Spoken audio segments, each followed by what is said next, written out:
ମୋ ସ୍ୱାମୀଙ୍କ ଛଡା ମୋର ଏ ଦୁନିଆରେ କେହି ନାହାନ୍ତି। ଆରେ କିଛି ଗୋଟେ ନୂଆ ଡାଇଲଗ କହ। ଏଇ ଡାଇଲଗ ପୁରା ମତେ ଲକ୍ଷ ଥର କହିଛୁ। ମୋ ଭାଇ ପାଇଁ ମୁଁ ବାହା ହବାକୁ ରାଜି ହେଇଯାଇଥିଲି। ତୋ ଭାଇ କି ପଚାରିକି ମତେ ଭଲ ପାଇଥିଲୁ। ମାନେ ମୁଁ ଜାଣିଛି ତମ ଝିଅ ପିଲା ଜାତିଟାକୁ ମୁଁ ଜାଣିଛି। ପୁଅ ମାନଙ୍କ ସାଙ୍ଗ ଠାରୁ ତମେ ନମ୍ବର ନବ। ଆଉ ଠିକ ରାତି 11ଟା ବାଜିଲେ ତମ ତରଫରୁ ଆସିବ ମିସ୍ କଲ୍। ଆଉ କଲ୍ ବ୍ୟାକ୍ କଲେ କହିବ ହେଲୋ କିଏ କାଇଁ ମୁଁ ତ ଚିହ୍ନିନି। ଏତିକିରେ ତମେ ଫୋନ କାଟିବ। ବେଶୀ ନୁହଁ 5 ମିନିଟ୍। 5 ମିନିଟ୍ ପରେ ତମ ତରଫରୁ ଫୋନ ଆସିବ।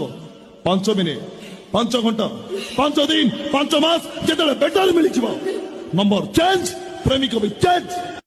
ମୋ ସ୍ୱାମୀଙ୍କ ଛଡା ମୋର ଏ ଦୁନିଆରେ କେହି ନାହାନ୍ତି। ଆରେ କିଛି ଗୋଟେ ନୂଆ ଡାଇଲଗ କହ। ଏଇ ଡାଇଲଗ ପୁରା ମତେ ଲକ୍ଷ ଥର କହିଛୁ। ମୋ ଭାଇ ପାଇଁ ମୋ ସ୍ୱାମୀଙ୍କ ଛଡା ମୋର ଏ ଦୁନିଆରେ କେହି ନାହାନ୍ତି। ଆରେ କିଛି ଗୋଟେ ନୂଆ ଡାଇଲଗ କହ। ଏଇ ଡାଇଲଗ ପୁରା ମତେ ଲକ୍ଷ ଥର କହିଛୁ। ମୋ ଭାଇ ପାଇଁ ମୁଁ ବାହା ହବାକୁ ରାଜି ହେଇଯାଇଥିଲି।